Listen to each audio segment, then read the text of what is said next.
Not long ago, nearly every British high street had a repairman you trusted, someone who could fix your telly, patch your shoes, and remember your name. Today, most are gone. Apprenticeships have collapsed.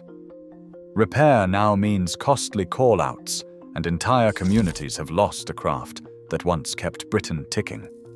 How did service, so woven into daily life, vanish almost overnight? And what did we miss while it disappeared? Frank Mitchell still remembers the sound of his boots on the tiled floor of the council depot, the smell of oil and dust, the steady rhythm of work orders passed from hand to hand. In the 1970s, a council tradesman wasn't just a job, it was a calling. Council tsesya up and down the country ran their own repair teams, with electricians, plumbers, and joiners learning their trade from men who had been on the tools for decades. Apprentices like Frank spent years under the wing of old hands, picking up tricks that never made it into textbooks. There was pride in keeping the estate running, in knowing every circuit and pipe by heart. That world changed almost overnight.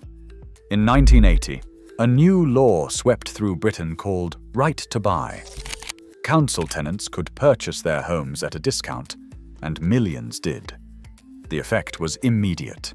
Councils lost vast swathes of housing stock, and with it the need for in-house repair teams. Overnight, departments that had trained generations were disbanded. The steady pipeline of apprenticeships dried up. Maintenance budgets shrank, and the old system of learning on the job disappeared. Frank watched as colleagues left or were made redundant, and contracts for repairs went out to private firms. These firms, driven by profit, favored quick fixes and replacements over the careful repair work Frank had been taught. The community backbone, those familiar faces who kept everything working, was gone. For many, it felt like a door had closed on a way of life, and the skills that had held neighborhoods together began to slip away. By the mid-1990s, the supply of skilled repair workers was dwindling at a rate that alarmed even industry veterans. The numbers tell the story plainly. In 1990, there were around 150,000 registered apprentices in the building and electrical trades. Within 5 years, that figure had dropped to just 70,000. The old system of learning on the job, side by side with seasoned tradesmen, had been replaced by short-term trainee contracts and classroom modules. The hands-on experience that once defined an apprenticeship became a rarity. Efforts to revive the training pipeline have struggled to gain traction. In 2017, the government introduced the apprenticeship levy, collecting £1.5 billion from large employers each year, supposedly to fund new apprenticeships. But the reality has been far less effective. Less than 5% of that money actually reaches technical trades like domestic appliance repair, plumbing, or electrical work. Most is channeled into large corporate schemes, often in sectors far removed from the practical skills needed to keep the country's homes and infrastructure running. The collapse isn't just about funding. In Leeds, the country's largest specialist college for construction skills cancelled its Level 3 domestic appliance repair course in 2017, citing low enrollment and a shift in industry demand towards digital diagnostics. That decision left dozens of students without a clear path into the trade and forced small independent firms to look elsewhere, or do without new trainees altogether. The result is a workforce that is shrinking faster than it can be replaced, with fewer young people entering the trades and older repairmen leaving without passing on what they know. The UK's skills pipeline, once the backbone of reliable local service, is now riddled with gaps. Where there should be a steady flow of new technicians, there's a trickle. The consequences are felt everywhere, from the high street to the hospital ward, as the shortage of qualified repairers becomes harder to ignore. In July 2021, the UK introduced a new right to repair law, promising to make it easier for people to keep their appliances running for longer. Manufacturers of major domestic appliances, such as washing machines, dishwashers, fridges, and televisions were required to supply spare parts for up to 10 years. On paper, this looked like a lifeline, a real promise for repairers and consumers alike. But the reality proved far more complicated. The law covers only a narrow range of products, leaving out smaller appliances, most kitchen gadgets, and nearly all consumer electronics. Even when a product is included, manufacturers are allowed a 2-year grace period before spare parts must be made available, and they can charge what they consider a reasonable fee for those parts. For many, the cost of a replacement part, once delivery and fitting are factored in, still rivals the price of buying new. The regulation also obliges manufacturers to provide repair information, but only to professional technicians, not to the general public.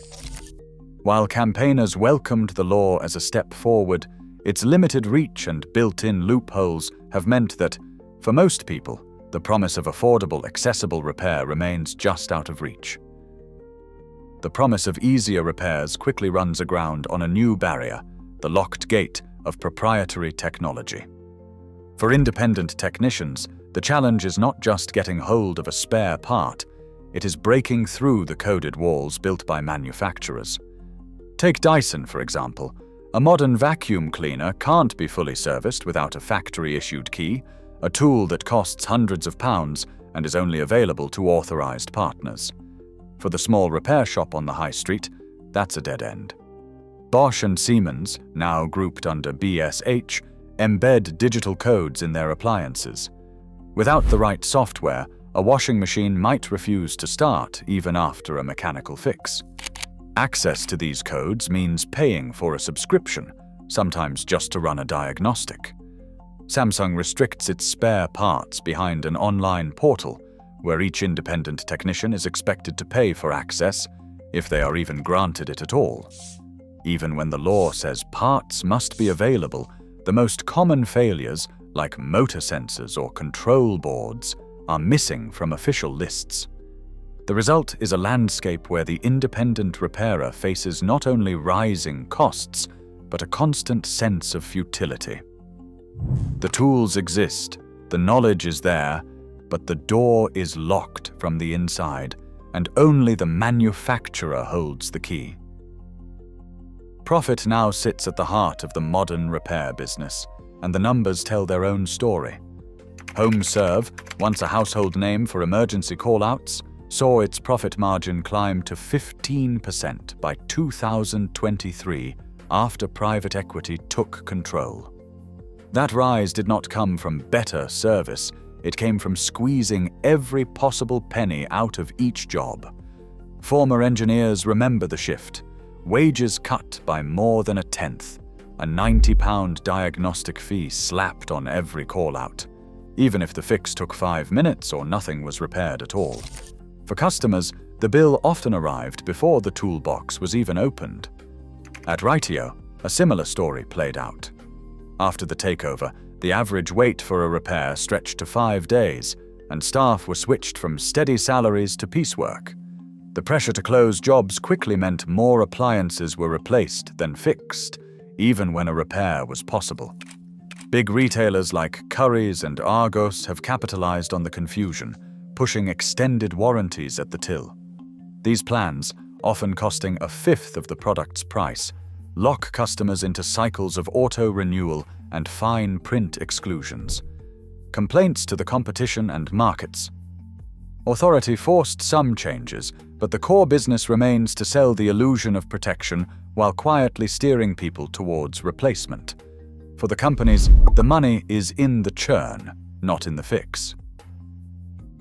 In July 2022, 2 sterilization units at the Royal Free Hospital failed at once, forcing several operating theatres to close. Surgeons waited, patients were left in limbo, and routine operations were cancelled with little warning. The hospital's maintenance contract had been outsourced to a private equity-owned firm, which had recently cut the number of on-site biomedical engineers to save money. When the crisis hit, only a single engineer was available. He could do little without a software update from the manufacturer, but the company's specialist was abroad. and the update itself was locked behind a proprietary system. The delay stretched from hours into days. In the end, it was not a lack of skill that kept the machines offline, but a system that put cost-cutting and closed technology ahead of reliability. For staff and patients, the consequences were immediate and deeply personal. A broken washing machine sits in the corner, the repair quote pinned to its lid, £180 for parts and labour, plus a £90 call-out fee, more than the price of a new model on special at the local supermarket. For many, the decision is made before the engineer even arrives. Across the country, this equation plays out every day. The UK now generates nearly twice as much electrical waste per person as the European average.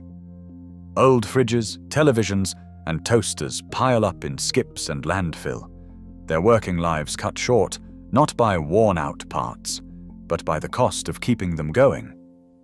The promise of repair has been replaced by a culture of disposal, and each replacement pushes the mountain of e-waste a little higher. The point of no repair is not a distant threat. It is already here, and the consequences are impossible to ignore.